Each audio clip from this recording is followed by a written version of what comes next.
60 ഡിഗ്രിയിൽ വട്ടത്തിലും കുഴപ്പമായോ?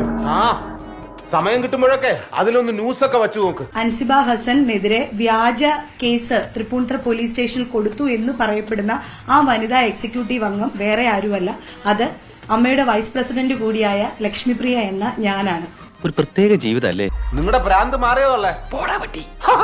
നടി അൻസിബ മൊഴി നൽകും. തൃക്കാക്കര ACP ഓഫീസിൽ അൻസിബ എത്തിയിട്ടുണ്ട്. ലക്ഷ്മിപ്രിയയുടെ പരാതിയിൽ അൻസിബയെ പോലീസ് അധിക്ഷേപിച്ചുവെന്നാണ് പരാതി. വിളിച്ചു വരുത്തി ഏറെ നേരം അവരെ ഹരാസ് ചെയ്തിരുന്നെന്ന് അൻസിബ പറഞ്ഞിരുന്നു. കാര്യങ്ങളൊക്കെ കൈവിട്ട് പോയല്ലോ തിരുവട്ടമാ. അമ്മ സംഘടന ഒപ്പുവെച്ച സ്പോൺസർഷിപ്പ്, അതിനകത്ത് അൻസിബയ്ക്ക് എതിർപ്പുണ്ടായത് കാരണം അൻസിബയെ പോലീസ് കേസിൽ കള്ളക്കേസിൽ കുടുക്കാൻ ശ്രമിച്ചു. എന്തിന്റെ പേരിൽ? അൻസിബ ലക്ഷ്മിപ്രിയക്ക് ഒരു മെസ്സേജ് അയച്ചതിന്റെ പേരിൽ. പരിപാടിയുടെ പോയി വെടിമരുന്ന് നിറച്ചവർക്കും തീ കൊളുത്തിയവർക്കും അല്ലയോ ഒച്ചയാട്ടവർക്കാണോ കേസ്? ഞാൻ ഇവിടെ കുടുംബമായിട്ട് ജീവിക്കുന്ന ഒരു വ്യക്തിയാണ്. നിങ്ങൾക്ക് എല്ലാവർക്കും അറിയാം, വളരെ ചെറിയ പ്രായത്തിൽ വിവാഹിതയായിട്ടുള്ള ഒരു വ്യക്തിയാണ്. അതൊക്കെ നാട്ടുകാർക്ക് അറിയാവുന്ന കാര്യം അല്ലേ? ആവേശം കൊണ്ട് ഓരോന്ന് വിളിച്ചു പറഞ്ഞ് തടിയേടാക്കണ്ട, പണിയെടുക്കാതെ ജീവിക്കാൻ നോക്ക്. അത് കഴിഞ്ഞിട്ട് ഒരു ദിവസം എന്റെ ഹസ്ബൻഡ് ഈ മെസ്സേജ് ഇത് വായിക്കുകയും അദ്ദേഹം വളരെ പാനിക് ആവുകയും ഇതൊരംഗപ്പുറപ്പാടായിട്ടാണ് എനിക്ക് തോന്നുന്നത്. യാതൊരു നിവൃത്തിയുമില്ലാതെ എന്റെ കുടുംബജീവിതം ഒരു മോശമാകുന്ന ഒരു ഘട്ടത്തിലേക്ക് എത്തുന്നു എന്ന് വന്നപ്പോഴാണ് ഹിൽ പാലസ് വനിതാ സെല്ലിൽ ഞാൻ ജനുവരി ഒരു മധ്യത്തോടു കൂടിയിട്ടാണ് എന്നാണ് എന്റെ ഓർമ്മ. അന്ന് ഞാൻ അവിടെ കൊണ്ടുവന്ന് പരാതി കൊടുക്കുന്നത്. എന്ത് കാര്യത്തിനാണത്? ഒരു സുഖം, ഒരു മനസുഖം. മെസ്സേജിൽ ഞാൻ ചോദിച്ചിരിക്കുന്നത് ദുബായ് പോയപ്പോ എന്തെങ്കിലും ഫോട്ടോ എടുത്തിട്ടുണ്ടായിരുന്നു, എന്റെ ഒരു ഫ്രണ്ട് കണ്ടു. ഈ ഒരു മെസ്സേജ് കാരണം ഇതിനാണോ പരാതി കൊടുത്തേക്കുന്നത്? സീരിയസ്ലി? ദുബായ് പോയപ്പോ ഫോട്ടോ എടുത്തപ്പോ എന്റെ ഫ്രണ്ട് കണ്ടു. അതിപ്പോ എന്താണ് ഇത്? ഈ മെസ്സേജ് കാരണം ഇവരുടെ കുടുംബം എങ്ങനെയാണ് തകരുന്നത്?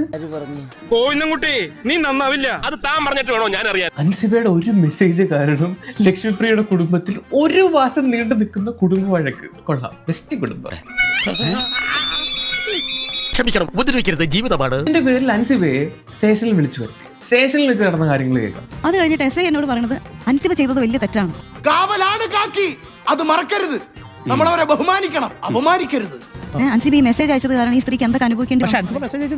ഈ സ്ത്രീക്കാണ് അയച്ചത്, ഈ സ്ത്രീയുടെ പേഴ്സണൽ മൊബൈലിലേക്ക് അയച്ച മെസ്സേജ്. അതും ഞാൻ അയച്ച മെസ്സേജിന് റോങ് ആയിട്ടുള്ള ഒരു അർത്ഥം എനിക്ക് കണ്ടെത്താൻ പറ്റിയിട്ടില്ല. ശവത്തേല് ബ്ലേഡ് വെച്ച് കീറില്ല എന്റെ നായരെ. ഇപ്പൊ പരാതി അയച്ചു കഴിഞ്ഞ അവസാനം മീഡിയയുടെ പ്രഷർ കാരണമാണ് അമ്മയിൽ നിന്ന് പറയണത് കേൾക്കാം. അതിന്റെ മുന്നേ ഞാൻ പല പരാതികൾ കൊടുത്തിട്ടും ഈ കാര്യങ്ങളെല്ലാം പറഞ്ഞിട്ടും ആരും കേട്ടിട്ടില്ല.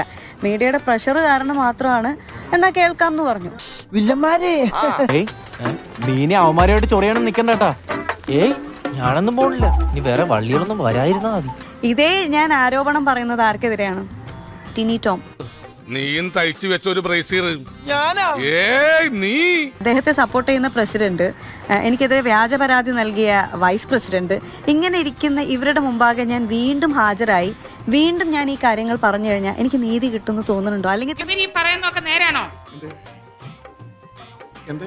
തീർച്ചയായും സാമൂഹിക വിപത്താണ് ടിനിച്ചേട്ടൻ എന്നുള്ള കാര്യം വ്യക്തമായിട്ട് എനിക്കറിയാം. അതിനെതിരെ ഞാൻ മുന്നോട്ട് പോകുക തന്നെ ചെയ്യും.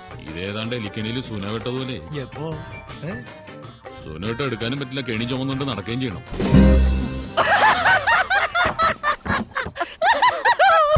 ഇതിവിടെ അതിന്റെ ദപ്പുറത്ത് എല്ലാ വീടുകളും